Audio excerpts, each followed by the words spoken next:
Well, we now come to a very important section of the DVD, namely what should white play when black plays 2e6. This is just about as flexible as it gets in the queen's pawn complex. Black offers white the chance to play knight c3 and go into a Nimzo Indian, or just simply duck the challenge with knight f3.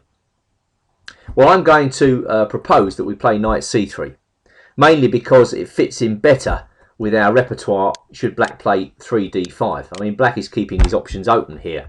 When he plays e6, he can play with d5, he can play with c5, but for the most part, when white plays knight c3, he's going to play the Nimzo Indian with bishop b4. And I'm proposing that we should allow him to do that. Now, of course, we need a good system against the Nimzo. Primarily, white these days plays either queen c2 here, which of course is very reasonable, or just dropping back, pawn up to e3. The old Rubinstein system, but still, of course, very valid. But I don't propose that we're going to do either of those things. Again, I stress we need a practical approach.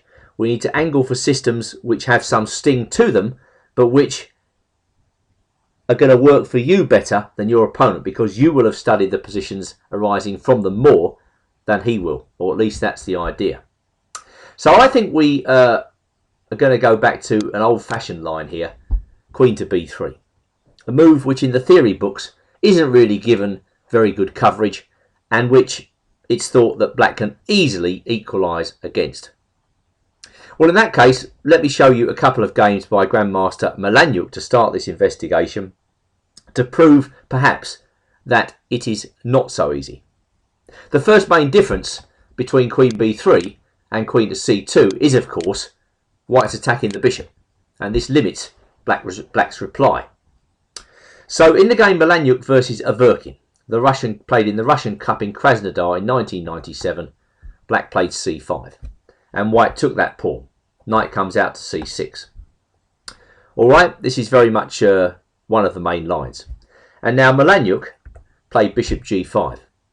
And it's all very straightforward, this. After h6, he's intending to take that knight, queen takes f6, and then just play knight f3. Whereupon Averkin played bishop takes c5. There was an old game here where black doubled the pawns on c3. White took with the queen, well, actually tripled the pawns. But this is not such an easy position for black, and practically speaking, I think it's slightly better for white.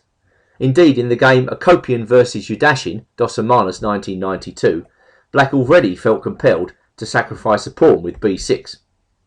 Okay, white's pawn is extra, not much of a pawn after c takes b6, but it is something. And if that's the best black has, well, then I start to like white's game. So anyway, in this preliminary couple of games, and in the game Milanyuk versus Averkin, black decided to take on c5, and now white just played e3. Queen to e7. Well, that move, of course, anticipates knight e4. And after queen e7, again the game took a rather quiet course here. Bishop e2, b6, castles, bishop b7, and white played a3.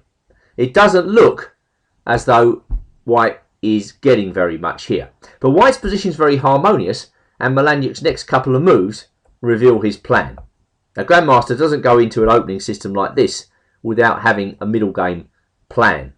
And white's plan in this position, actually, is to try to nail down black to the defence of d7. When black can't push that pawn, either to d6 or d5, he could become rather cramped. So rook d2 followed by rook a d1 is a very simple plan and quite effective. And I won't say it's unorthodox, but I'm pretty sure black won't be expecting it, and especially at club level. And let's face it, this is quite easy to play, very harmonious. White gets the dark square bishop out of the way, puts his pawn on e3, then doubles up on the d file. So what does black do from here? Well, just to show you how easily it can go downhill, Averkin played the plausible knight a5. White kept in touch with the c4 pawn by playing queen a2, and now bishop a6 was played. Well, Tisdall recommended bishop takes f3 in this position, and after bishop takes f3, queen e8 just giving the bishop a retreat here. But